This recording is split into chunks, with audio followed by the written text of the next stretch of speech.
Assalamualaikum warahmatullahi wabarakatuh. Saya Gislan Graini dari Prodi S1 Keperawatan dengan NIM 2314201016. Nama saya Yuliza Rizka Amalia Putri dengan NIM 2314201078. Nama saya Rizka Nastasia dengan NIM 2314201049. Saya Tiara Rizkia Pangendra dengan NIM 2314201082. Di sini kami akan melakukan video penyuluhan tentang upaya melindungi kesehatan mental berhubungan dengan self harm dan bunuh diri.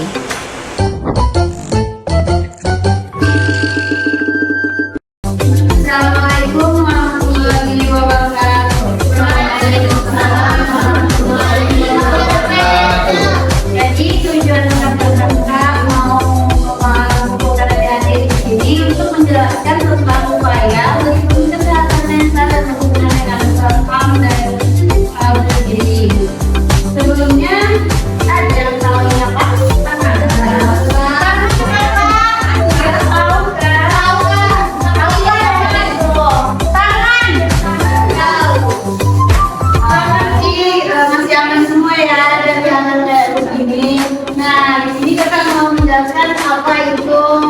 Apa maksud dari gambar di atas? Jadi itu tuh termasuk dalam tindakan self-harm, yaitu tindakan seseorang yang berupa menyakiti atau bahkan melukai dirinya sendiri. Biasanya ini dilakukan oleh seseorang menggunakan benda tajam atau tubuh yang berada di sekitarnya. Selain itu, self-harm juga bisa berupa menyakiti diri sendiri secara langsung seperti menjampak rambut, memukul diri sendiri dan lain sebagainya. Ini bisa dilakukan secara sengaja atau kesadaran atau kesadaran berbedanya dengan tujuan untuk mendapatkan kepuasan pribadi. Nah, ini sudah berkaitan dengan masalah kejiwaan atau mental. Jadi kalau adik-adik jangan sampai kemudian untuk melakukan ini, karena itu bakalan bikin mental adik berantakan. Nah, di sini ada macam-macam self-harm.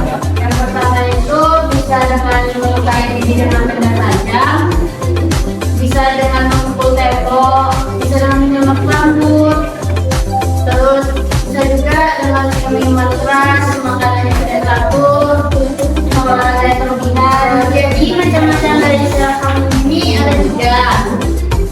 Berdasarkan pada kepalanya, yang pertama adalah major self-rebellion, itu tingkat kepala yang paling parah. Dan ini biasanya dilakukan dengan melukai diri sendiri atau bahkan menyakiti nyawanya. Contohnya dengan memotong jari, mencuci bola mata, dan lain sebagainya. Kalau ini dilakukan oleh penderita gangguan mental dengan seperti itu. Yang kedua yaitu stereotypic self-injury. Ini tindakan self-harm yang dilakukan secara berulang, namun tingkat kepalanya tidak seintens sebagai self-depression. Umumnya penderita kelainan mental ini yaitu autisme dengan melakukan self-harm sendiri. Contohnya dengan memukul anggota tubuh atau membenturkan kepalanya ke tembok berulang kali. Yang ketiga, superficial self-mutilation.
tertentu seperti menyelesaikan permasalahan yang dihadapi. Faktor pemicu ini bisa berupa kambuhnya penyakit seseorang, mengalami pelecehan, perilaku impulsif dan agresif, mengalami depresi, penggunaan narkoba, terjadinya konflik personal dengan teman-teman, pasangan atau rekan kerja, atau konflik dalam rumah tangga. Tipe bunuh diri ini setidaknya ada 4 tipe tindakan bunuh diri, yaitu suicide, anonymous suicide, dan fatalistic suicide. Nah, macam-macam perilaku bunuh diri ini ada 3 macam. Yang pertama itu isyarat bunuh diri. Seseorang sudah memiliki ide untuk bunuh diri, namun belum memikirkan cara maupun melakukan percobaan. Isyarat secara tidak langsung, misalnya dengan mengatakan semua akan lebih baik tanpa saya, atau tolong jaga anak-anak karena saya akan pergi jauh. Oke, jadi kita lanjut. Yang kedua itu ada ancaman bunuh diri. Seorang sudah memiliki ide bunuh diri dengan adanya rencana serta mengancam untuk melakukan bunuh diri, namun tidak disertai tindakan bunuh diri. Saat seseorang memiliki ide untuk bunuh diri dengan ucapan atau tindakan melukai dirinya sendiri, jika dilakukan kemungkinan besar akan mengakibatkan kematian. Nah, yang ketiga, percobaan bunuh diri atau BPD. BPD merupakan tindakan untuk melukai dirinya sendiri, untuk menyakiti hidupnya, tindakan aktif untuk menghilangkan nyawanya. Seseorang akan mencoba untuk bunuh diri, minum obat atau racun, dan lain sebagainya untuk bisa menghilangkan nyawanya. Selanjutnya yaitu pencegahan. Yang pertama, keterlibatan dalam jaringan sosial teman, keluarga, dan rekan kerja. Jaringan mendukung individu, memberi makna pada kehidupan, dan memberi individu sekelompok orang yang dapat mendeteksi dan menanggapi perilaku individu yang menghasilkan dan menarik diri. Yang kedua yaitu memiliki tujuan jangka panjang yang utama atau tujuan jangka panjang yang memungkinkan seseorang untuk melihat hambatan dan kerugian kecil dalam perspektif yang berbeda. Yang ketiga, memiliki hewan peliharaan seperti anjing atau kucing. Hewan peliharaan yang membutuhkan kehadiran manusia untuk merawatnya, yang memberi individu alasan untuk hidup. Mereka juga memberikan cinta dan penerimaan tanpa syarat. Yang keempat yaitu memiliki terapis yang membuat Anda merasa terhubung. Ini memberikan seseorang yang dapat dihubungi individu saat dalam kesulitan. Fungsi pengobatan adalah membicarakan dan berbagi perasaan dan pikiran, bukan menindaklanjutinya. Yang kelima, mencegah bunuh diri membutuhkan strategi di semua lapisan masyarakat. Ini termasuk strategi pencegahan dan perlindungan bagi individu, keluarga, dan masyarakat.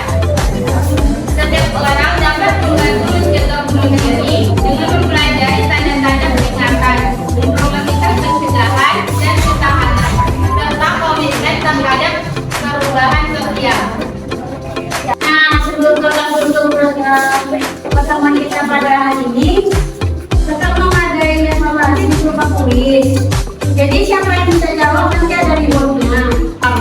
Jadi sini siapa yang tahu macam-macam itu apa aja? Ya,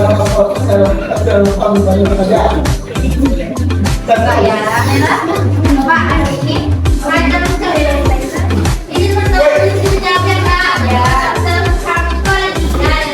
Yang pertama itu self-nutrition, yang kedua stereotyping self-injury, yang ketiga superficial self-nutrition.